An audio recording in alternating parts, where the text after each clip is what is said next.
Hello and welcome to Season 3, Episode 3 of the AUK podcast, being recorded on Tuesday, March 22nd. Now, in our last pod 3 weeks ago, we were bemoaning the MLB lockout. Today, we're going to do exactly the same, only this time because the lockout has come to an end. Yes, the A's have hit the red button, not the Vladimir Putin one, but it's fair to say that 2022 may not be a vintage year for the A's on the field. However, it makes it all the more important that we find our own A's amusement over this season. Joining me today are Dom and Dom. Which one should go first? Oh dear.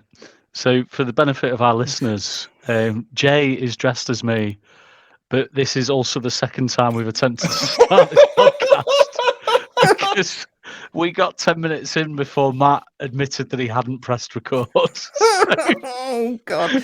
I knew it would happen once, and it happened on the worst possible occasion. Jay's gone to so much effort. He's got a beard. He's got a fake beard. He's got the fake eyebrows. He's got everything going. We had a great old time. And then I realised, oops, I forgot to press the record button. So I think, from memory, I acted mildly offended by the fact that Jay is dressed up as me. But the redeeming feature in Jay's wardrobe choices to dress as me is that he's put a beard and eyebrows on via duct tape, but he's put two eyebrows on rather than one. So I'm actually quite pleased. So, somewhat surprisingly, it did take a few days after the lockout came to an end before we traded away someone. The pain began in the end, though, thankfully. 3 key players have been traded so far. I've just quickly checked my phone, and Frankie Montas and Sean Manaea are still with the A's. But unfortunately, 3 star players have gone, and yes, there probably will be more to come. So, we start off looking at the 3 who have gone. Chris Bassett was the first cab off the rank, and he has gone to the New York Mets. So, Jay, you will be able to see him in Queens, maybe catch up with him, have a little pizza or something with Chris Bassett? I mean, he hasn't been answering my texts, but I'll definitely see him at the ballpark. I'll try to get out to a few Mets games every year, and it'll be, they'll have some former. We'll be there, Matt. Oh, yeah, bloody hell! Yeah, we will. If the subway allows, if the subway gods smile upon us, we're gonna. I hate to admit this because Dom and I have a long-running argument about the New York City subway and its reliability. But we'll be taking Ubers that day. And also we're taking Ubers because we're gonna stop by my house between the A's, Yankees, and the Mets versus that Texas team. Can't remember that. Whatever the whatevers. Trash can gang. Yeah, but we'll be stopping by my house to have some like burgers and stuff like that in between. So it just makes sense to take Ubers to make that direct connection better, because I'm a little bit subway starved. We're like a 10 to 15 minute walk from the subway. But what I was going to say was that it's a Wednesday anyways. So like the subways run fine on the Wednesday. All of Dom's complaints about the subway is like Sunday service going from the Bronx to Coney Island or something. Like, of course, like they don't want you to do that. They want you to stay home. I'm on this section. Okay. Matt Olson traded to the Atlanta Braves. Yeah, great move. Great move for Matt. Going home. Alabama boy. Not Alabama. What am I on about? Georgia boy. He's an Alabama boy. grew up attending. It would have been something field back then. What was it? Turner Field. Is he that young that he would have grown up attending Turner Field, like as opposed to Fulton County? I think so. Jeez, this is yeah. And now Turner Field's no longer their ground. Because that was I guess that was 1992 Olympics, right? That was 96 Olympics, 96, but the stadium was built for 94, I think. Yeah, but they wouldn't have played in it until after the Olympics. Yeah, good point. Right, so it'd be like 98. Right. Wow. Okay. Maybe it was Fulton County then. Anyway, long story short, the guy's a Braves fan. This is a homecoming. He's going to be the local hero. It's great for him. He's getting paid 168 million contract. He's worth every penny. And the Brave fans who I've come across on Twitter are upset. Give him a chance. He'll win you round. So hold on. You've also got to look at this from a Braves perspective, because I see a lot of A's fans on Twitter being like, "Oh, isn't it nice to be able to sign your own players? Yada yada, sign these players to big contracts." The Braves just lost their World Series hero, best player, because they couldn't afford him. So Matt Olson is their replacement. Now that's great to have to be able to afford Matt Olson as a replacement, but like, it's hard. I mean, I understand that it's hard to take yourself out of your A's fan shoes, but to a Braves fan, they're just like, yeah, we get that this guy's supposed to be good, but we just lost our guy, you know? Yeah, So he'll win. He'll win them round. He'll win them over, but if he doesn't, like, it's kind of hard to replace Freddie Freeman in their hearts. Yeah. Right? Like, that guy won the chip, you know, like, it's.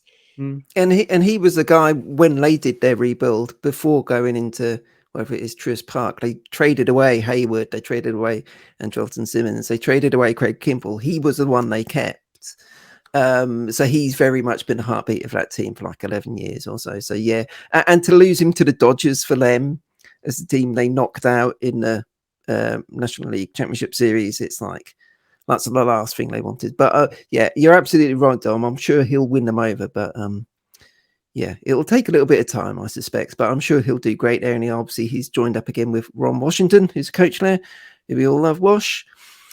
Another guy who has left is his other mate, Matt Chapman. So the two guys on the corners, the Matts on the corners, who were going to be the cornerstone players as we moved into the new ballpark in Oakland. Nope, not again. Chappie has gone to Toronto. And I know he signed today a 2-year deal with them, which just covers his final 2 years under contract, $25 million in total. And he's joining in a very talented Toronto Blue Jays team. So he's another guy who's going somewhere where he's joining a very good team. But the interesting story that came out after that was the fact that the A's did try to keep him. At the end of his 2019 season, the A's offered him a 10-year, $150 million contract, which is the sort of level of contract whereby you could understand why he would bet on himself to try and get a better deal. But at the same time, it was a very fair, competitive offer for someone with 4 years under arbitration still left. So were you as surprised as I was to find out that this really happened?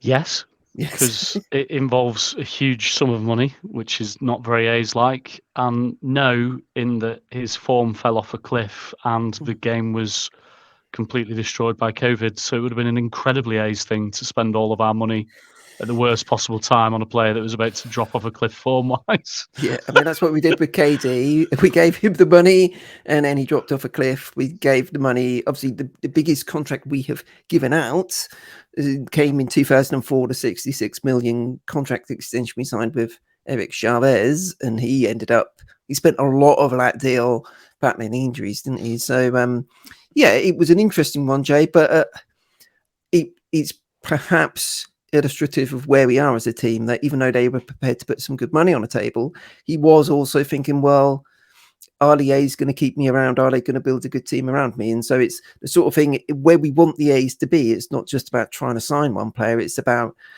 convincing people that the A's are going to be a place where you want to play, basically. Yeah, I mean, I think that's kind of been even when the A's really, really want to compete. And when I say that, when I talk about us wanting to compete, I'm talking about Billy Beane. When I talk about us wanting to be super cheap and not spend any money, I'm talking about Fisher. Yeah. But even when we really, really want to compete and really, really want to go out and sign that guy, I think it was Adrian Beltre. Yes. Yeah.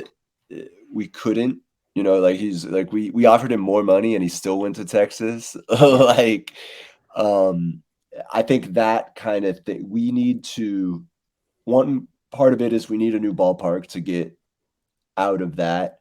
And then we need to keep a couple players, like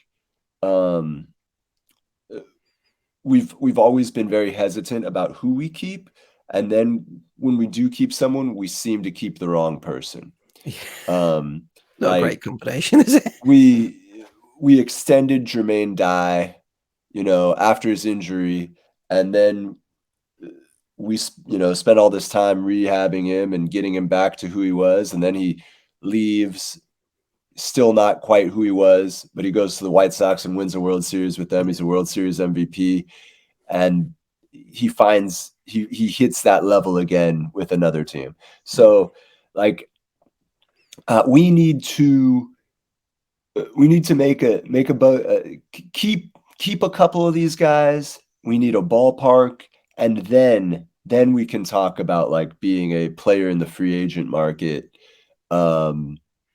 Because right now we're just not, we're like steps and steps away from that. And the first part of that is obviously keeping the team in Oakland, getting that binding vote, and getting the stadium built, Yeah, because